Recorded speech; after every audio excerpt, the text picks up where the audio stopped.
Orgasm এই ব্যাপারটা নিয়ে অনেকের মনে অনেক ধরনের কিন্তু ভ্রান্ত ধারণা আছে। আপনি কি জানেন অনেক দম্পতি আছে যারা একই ছাদের নিচে একসাথে বসবাস করার পরেও অর্গাজম ব্যাপারটা কি এটা জানে না বা পার্টনারের আদৌ অর্গাজম হয়েছে কিনা এই ব্যাপারটা সম্পর্কে অবগত থাকে না।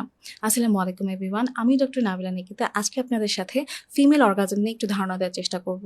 প্রথমে জানবো অর্গাজম ব্যাপারটা কি। অর্গাজম হচ্ছে যৌন উত্তেজনার সর্বোচ্চ মুহূর্ত, যখন মস্তিষ্ক, নার্ভ এবং হরমোন মিলিয়ে শরীরে এক ধরনের তীব্র আনন্দের সৃষ্টি হয়। অর্গাজমের এই সময়টায় রক্তচাপ, শ্বাস প্রশ্বাস, এমনকি হার্টবিট অনেক বেশি বেড়ে যায়। কোমরের নিচের পেলভিক মাসেলগুলা ছন্দবদ্ধভাবে সংকুচিত হতে থাকে। পুরুষদের ক্ষেত্রে এটি বীর্যপাতের সাথেই হয়ে যায়, কিন্তু মেয়েদের ক্ষেত্রে এই ব্যাপারটি অনেক বেশি জটিল এবং সময় সাপেক্ষ। মেয়েদের অর্গাজম মূলত দুভাবে হতে পারে। প্রথমত ক্লাইটোরিয়াল অর্গাজম, দ্বিতীয়ত ভ্যাজাইনাল অর্গাজম বা জি স্পট অর্গাজম। ক্লাইটোরিয়াল অর্গাজমটি কি?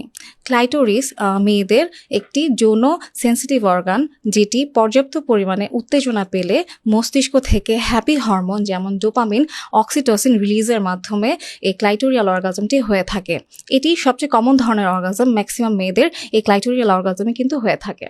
দ্বিতীয়ত ভ্যাজাইনাল অর্গাজম বা জি স্পট অর্গাজম। এই জি স্পটটি কি? যোনিপথের প্রবেশদ্বার থেকে 2-3 ইঞ্চি ভিতরে একটি অতি সংবেদনশীল জায়গা হচ্ছে জি স্পট। এখানে পর্যাপ্ত পরিমাণে উত্তেজনা পেলে এই ভ্যাজাইনাল অর্গাজমটি হয়ে থাকে। অনেক মেয়েদের এই ভ্যাজাইনাল অর্গাজম মূলত হয়ই না, বা যদি হয়ও কিন্তু অত্যন্ত ধীরে ধীরে হয়, বাট দীর্ঘস্থায়ী হয়। পুরুষদের ক্ষেত্রে এই অর্গাজম ব্যাপারটা যেমন শারীরিক, কিন্তু মেয়েদের ক্ষেত্রে এই হাজবেন্ডের সাথে ভালোবাসা এবং মানসিক সংযোগও কিন্তু জরুরি। তা না হলে অনেক মেয়েদের কিন্তু অর্গাজম হয়ই না, বা অনেকে হাজবেন্ডকে হ্যাপি করার জন্য বা খুশি করার জন্য ফেক অর্গাজম প্রিটেন্ড করে।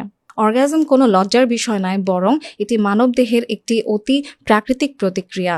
তাই আপনার নিজের শরীর সম্পর্কে জানুন, আপনার পার্টনারের সঙ্গে এই বিষয়ে খোলামেলা আলোচনা করুন, আপনার চাওয়া পাওয়াগুলো আপনার পার্টনারকে খোলামেলাভাবে বলুন। আশা করছি আমার এই ভিডিওটি আপনাদের ভালো লাগবে। ভালো লাগলে লাইক, কমেন্ট, শেয়ারের মাধ্যমে পাশে থাকবেন। দেখা হবে নেক্সট কোনো ভিডিওতে আবারও। ততদিন পর্যন্ত ভালো থাকবেন, সুস্থ থাকবেন। ধন্যবাদ সবাই।